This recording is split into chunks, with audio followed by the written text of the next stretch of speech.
tidak ada dibilang mengolor-ngolor waktu. Yang mengolor waktu itu yang tidak menunjukkan ijazahnya sejak 1,5 tahun yang lalu.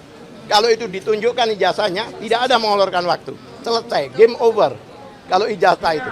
Kalau memang palsu, silakan sidang. Nah, kalau memang asli, silakan tunjukkan. Kan begitu. Sebenarnya dari kesimpulan jaksa tadi, itu jelas pelanggaran itu bukan hanya pelanggaran undang-undang, tapi juga pelanggaran dari putusan pengadilan. Putusan pengadilan tidak ada yang mengatakan mereka diperintahkan untuk merubah redaksi dan sebagainya, tidak ada.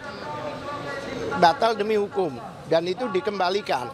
Nah, kemudian status dari terdakwa dikembalikan tersangka, ini kan aneh juga gitu. Ya berarti persidangan ini dasarnya apa gitu. Yang kedua itu, kalau memang itu tersangka berarti harus dari awal, apalagi dengan nomor perkara baru. Itu harus dari awal gitu. Jadi bukan di tengah-tengah tiba-tiba. Ya, seperti saya katakan, ini kan sudah terdakwa, kembali lagi tersangka. Berarti kesimpulannya apa? Mereka tahu persis bahwa dakwaan yang kedua ini terpisah dengan dakwaan yang, kalau yang diperbaiki kan dakwaan yang diperbaiki. Kenapa kembali tersangka gitu? Ya kan? Berarti kan di dalam dakwaan itu isinya tersangka, bukan terdakwa lagi kan? Ya itu. Kemudian juga banyak hal yang tadi itu diputuskan sama kesimpulan tadi, itu diantaranya yaitu seolah-olah bahwa jaksa itu memberikan kewenangan terhadap mereka. Benar tidak ada. Mereka memberikan otonom, itu hak kami.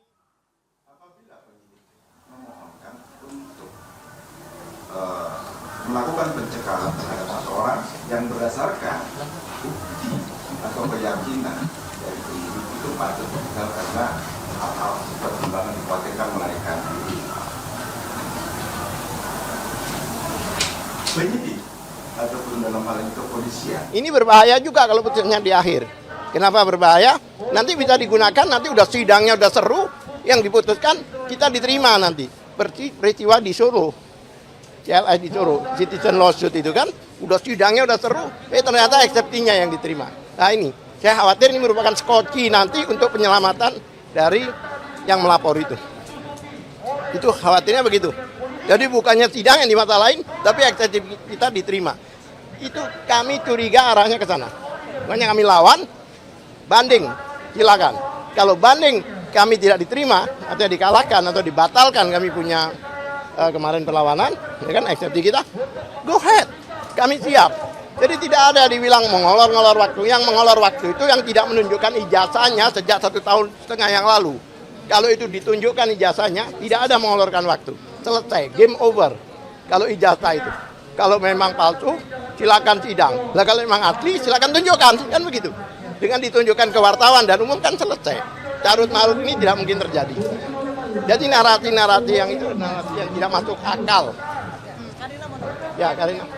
Kemarin juga kita mempertanyakan kepada jaksa ya, kepada termohon mengenai kejelasan status dari Dr. Tifa itu apa? Apakah terdakwa atau tersangka? Itu pun juga kami tidak mendapatkan jawaban yang jelas. Kemudian kami juga menanyakan perihal dakwaannya itu sah atau tidak. Kemudian yang terakhir yang kami tanyakan juga itu mengenai perkara ini kan sudah ibaratnya sudah masuk ke pra-peradilan. Kita kan harus menunggu putusan dari pra-peradilan dulu, kemudian melihat bagaimana nanti persidangan selanjutnya ya Dok, tanggal 27 itu seperti apa. Lalu saya juga menanyakan ke hakim terkait dengan pasal 74 itu sendiri, siapa yang berhak memberikan kesempatan kepada JPU untuk melakukan koreksi. Apakah itu atas inisiatif sendiri atau melalui undang-undang? Jawabannya adalah melalui undang-undang. Tapi ketika minta dijelaskan menggunakan pendapat saya. Jadi akhirnya ya kami close aja langsung. Jadi mungkin sedikit tambahan dari saya seperti itu. 27 sidang. Sidang. Oh, putusan besok. Keputusannya Keputusan hari Jumat, sorry, hari Jumat.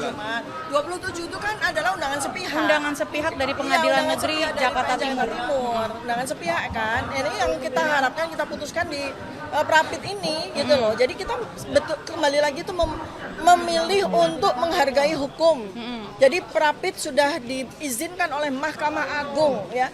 Jadi kejadian pra-peradilan ini, sidang pra-peradilan ini yang memutuskan itu bukan kami. Yang memutuskan adalah Mahkamah Agung.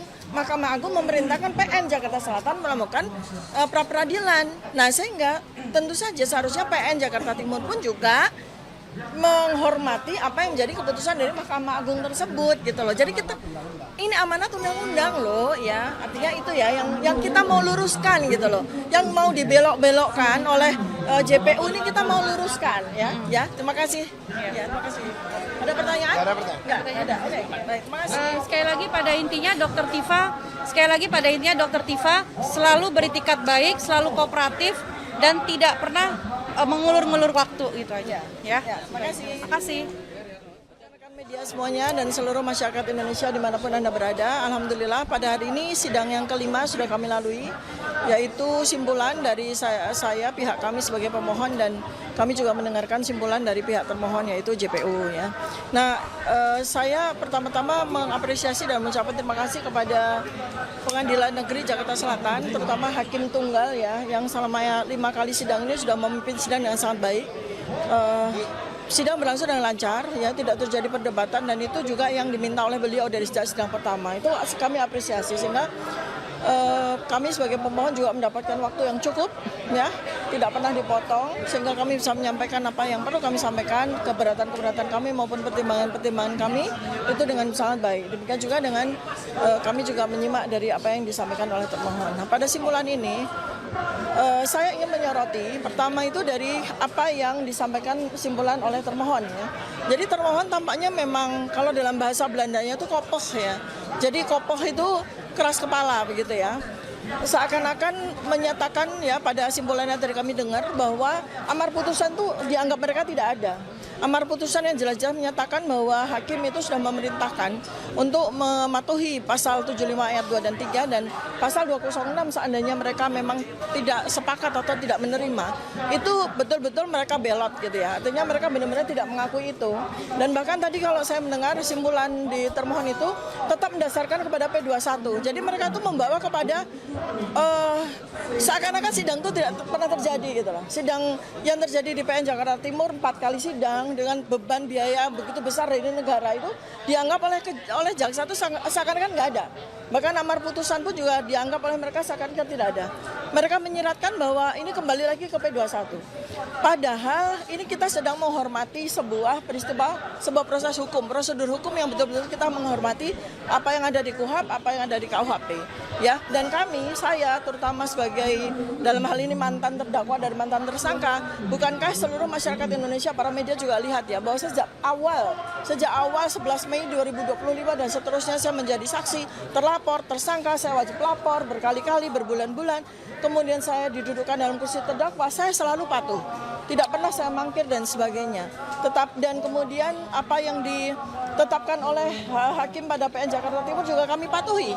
Kami sudah bersiap-siap seandainya memang kejaksaan JPU dalam hal ini akan membawa perkara ini kepada pasal 206, artinya membawa banding ke pengadilan. Kami sudah siap. Tapi malah mereka sendiri yang mengingkari apa yang sudah mereka jalankan. Apa yang kita sama-sama jalankan itu mereka ingkari sendiri dan seakan-akan menafikan atau mengabaikan. Terjadi sekali lagi ignoratio legis ya. Seakan-akan tidak ada sidang. Seakan-akan tidak pernah ada sidang di PN Jaktim dan mereka kembali kepada P21. Mereka kembali menyebut-nyebut tentang tentang tersangka ya. Kemudian mereka kembali lagi menyebut tentang bahwa pelimpahan berkas P21 itu sah dan sebagainya. Mereka kembali menyebut kepada apa yang menjadi wilayah dari Polda Metro Jaya ya. Dan jadi artinya itu seakan-akan bahwa semua proses yang sudah terjadi selama berbulan-bulan ini dianggap tidak ada. Bahkan kalau memang mau dibawa ke situ ya kami sendiri sudah menyatakan bahwa itu sudah terjadi sehingga kami tidak merapitkan gitu. Jadi saya dan advokat kami itu bersepakat untuk tidak memprapitkan soal kami dinyatakan sebagai tersangka. Padahal itu sebenarnya cacatnya tuh banyak. Cacat prosedur maupun cacat berita acara tuh cacat hukum acara tuh banyak sekali gitu loh. Kalau mau remind ya, P21 terjadi ketika P19 itu terjadi pada pada 100 hari lebih. Itu sudah menggagalkan dari penersangaan saya sendiri gitu loh. Tapi malah mereka mengutak-ngatik kembali ke soal itu. Nah, kemudian saya sendiri ya, ini ada 10 halaman dari simpulan kami. Yang pertama adalah begini. kami menyatakan ya pada simpulan kami bahwa kami itu sangat menghormati hukum gitu. Kami itu sangat menghormati hukum. Semua yang ada pada KUHP dan semua yang ada di KUHP itu sangat kami hormati. Tapi mereka malah tidak menghormatinya, malah mereka menggunakan undang-undang yang ada di bawah KUHP seperti SEMA dan sebagainya ataupun KUHP lamanya sudah kadaluarsa seperti itu malah mereka pakai sebagai pijakan mereka itu ya. Padahal kami ya sekarang sudah kita sama-sama kita bersepakat bahwa sejak 2 Januari 2026 KUHP baru itu sudah kita jalankan gitu loh. Jadi yang kita pegang ya itu gitu ya. Kemudian berikutnya lagi lah apa yang terjadi seandainya pembelotan hukum oleh JPU ini dikabulkan. Saya ini akan menjadi terdakwa sekehendak hati mereka. Padahal saya sudah diputuskan batal demi hukum.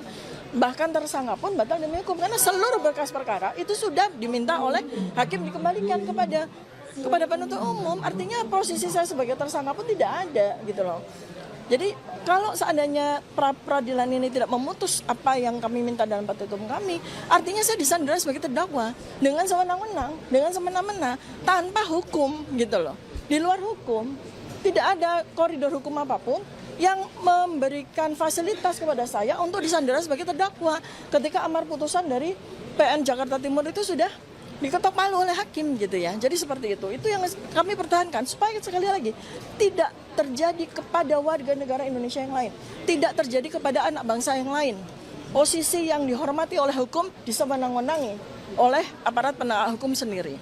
Ya, itu. Kemudian terakhir dari saya nanti akan diteruskan kepada advokat saya ya. Sekali lagi, pasal 75 ayat 4 itu tidak ada pada putusan PN Jaktim. Tetapi itu yang digunakan oleh termohon, oleh jaksa penuntut umum. Itu namanya sekali lagi itu ignoratio legis, pembelotan hukum. Sedangkan kita betul-betul patuh kepada hukum. Artinya kalau memang mereka, sekali lagi ini saya tekan, mereka tidak puas dengan putusan hakim, mereka boleh menggunakan pasal 206. Itu loh. Kenapa mereka tidak, yang menjadi pertanyaan kami adalah mengapa mereka bersikeras tidak mau menggunakan pasal 206. Itu kan aneh ya, padahal itu fasilitas loh kalau mereka tidak terima. Sedangkan kami malah tidak diberikan fasilitas tersebut ya, kami terima aja gitu kan. Seperti itu ya. Kemudian berikutnya lagi adalah sekali lagi, ini juga tadi saya juga melihat ya, karena mereka itu kepepet, tidak punya dasar yang jelas. Apalagi ahli mereka kemarin juga dicecar oleh para advokat kami ya, dan pada akhirnya ahli itu juga bersetuju dengan pendapat-pendapat kita, tidak bisa memberikan argumentasi yang jelas.